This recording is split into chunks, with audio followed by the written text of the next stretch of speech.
How's it going, guys? My name is Zach with The Movie Castle, and today we're going to be taking a look at Monsters. This is Season 1, Episode 3, and this one's entitled New York Honey.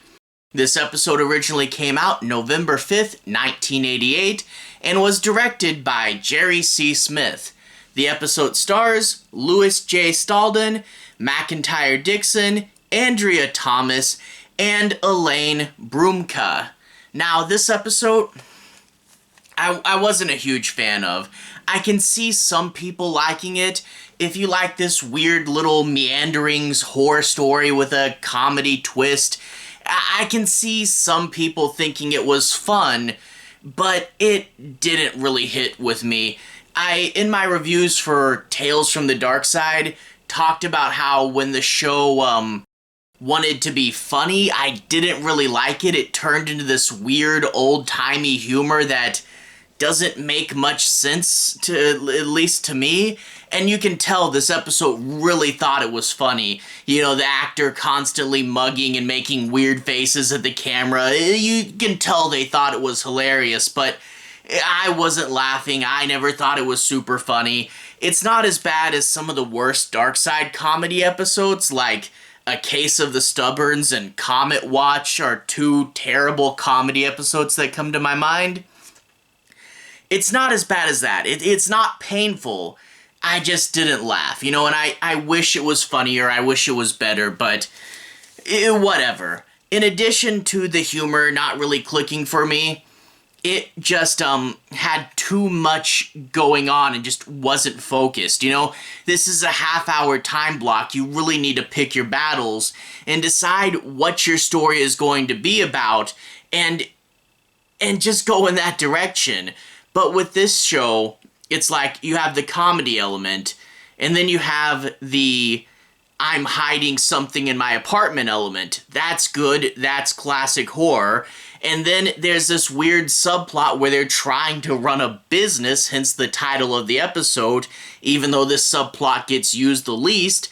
And then as in another subplot, this lady shows up and it turns into like a seduction story all of a sudden. Even though she hadn't been in the episode before, she just kind of takes over and pushes an already loose plot in a completely different direction.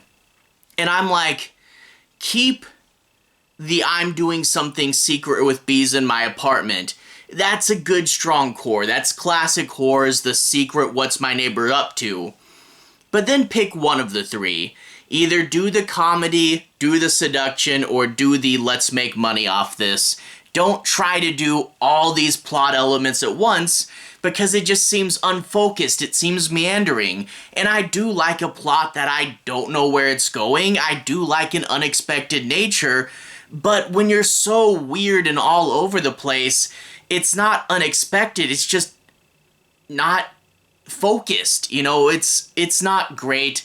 I didn't like that. If they had just cut some of the fat and focused on fewer things, it might have been better. But whatever, what are you gonna do? It's not the worst thing ever, and I can see it finding its audience if this type of humor is up your alley. It wasn't terrible, but it just wasn't for me. In order to analyze this further, let's talk a bit about the plot. I'm not going to do any major spoilers, but I do want to say my piece on a few plot points and talk a bit about what the episode's about. I want to take this moment to break down and analyze and kind of say why some of this doesn't work. We open up with a couple in an apartment building with loud classical music blaring from upstairs. They're talking, and one of them, the husband, is going to go up and confront the guy. And it's a case of, this was hard right off the bat. You know, you're trying to get me into your episode, and you annoy me. And I get that's the point of the scene, is the music's supposed to be annoying, but I couldn't hear what the actors were saying. It was loud, it got into my ears, and it bugged me. It was supposed to bug me, but that doesn't mean I liked that it bugged me. Whatever. Anyway, he goes upstairs and he meets the bumbling professor character who's like, "Why are you knocking on my door this late at night?"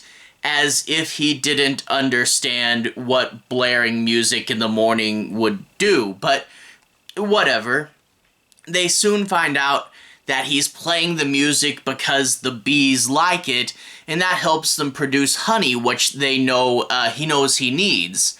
Now, the thing is, obviously, this is an episode of Monsters. There's going to be some horror and supernatural twist to this honey, but it's never really hinted at. He just says, "I need the honey," and the fact that he's doing something, clearly indicates like, okay, I'm being kind of odd. There must be something more to this. No clue. It never explains what's up with the honey, and when we do get to the end where we get more of the horror elements, it just comes out of nowhere. I mean, maybe cut some of the other fat we talk about and give us more of an explanation to the honey, like what's he up to? And there really is a whole bunch of questions that don't get answered, like, why the heck is he doing this in a New York apartment? This is clearly something that's meant to be done out in the country somewhere, which would have been way cheaper because New York is heinously expensive, and I don't know why he would do that there. He says something like, "I'm afraid to leave my apartment," in which case, how did he get his doctorate? How does he make money? How did he get all the bee stuff up here? It's just like this weird scenario that's unexplained. It's like when you think back on a dream and you realize how little logic it makes. I don't know what was up with this guy. But anyway, the angry neighbor from downstairs will threaten to shut him down, and he'll give him the honey, and then he threatens to kick him out if he doesn't give him more honey because the honey is just so unbelievably good. And he says, "Give me a jar every day and we're going to go into business." I guess the bees can produce that much. And he's like, "But I need the honey again though, for what?" Whatever. There's a subplot where they keep talking to each other because he's supposedly starting a business, and really it's just an excuse for him to keep talking to his neighbor because they talk about buyers a few times, and at one point he has an envelope, and New York Honey is the name of the episode and their business. But you could almost be forgiven for forgetting that there's even a business element to this story. You could have focused on that and it could have been an interesting plot. As it stands now, it's just fat.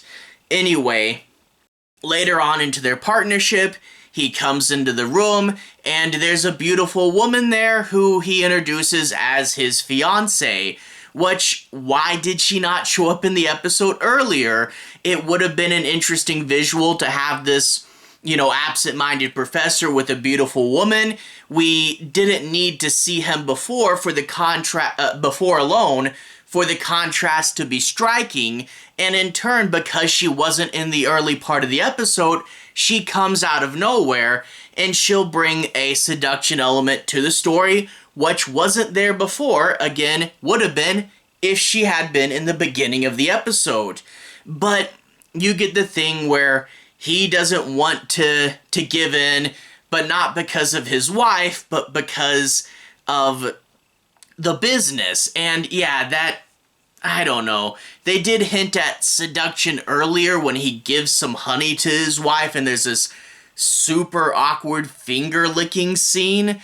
But yeah, no, it's like, if this is what the episode's about, it should have been what the whole episode's about, not what, like, the last half or so is about.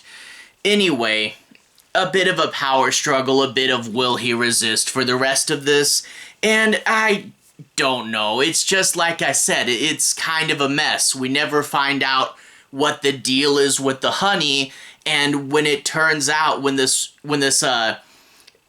beautiful woman shows up later, she eats up the show. Like, it becomes very much about her, but she wasn't at the beginning, and in turn it's this left turn that knocks over all these loose plot points that weren't really going anywhere, and finally gives the episode a bit of a focus. But it should have been all about this from the beginning, because as it stands now, it's just too much going on.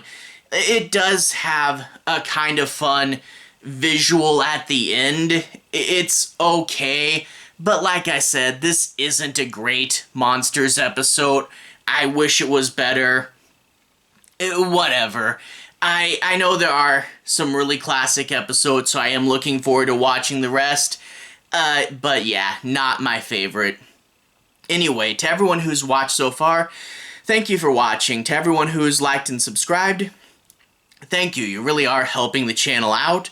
I'll leave a relevant playlist on the bottom. This should be my TV playlist, where you should be able to find my reviews for the past 2 episodes, as well as a ton of Tales from the Dark Side reviews, and some other things. It's a pretty long playlist. Anyway, have a good day. I'll see you guys again very, very soon. TV playlist on the bottom. Have a good day now.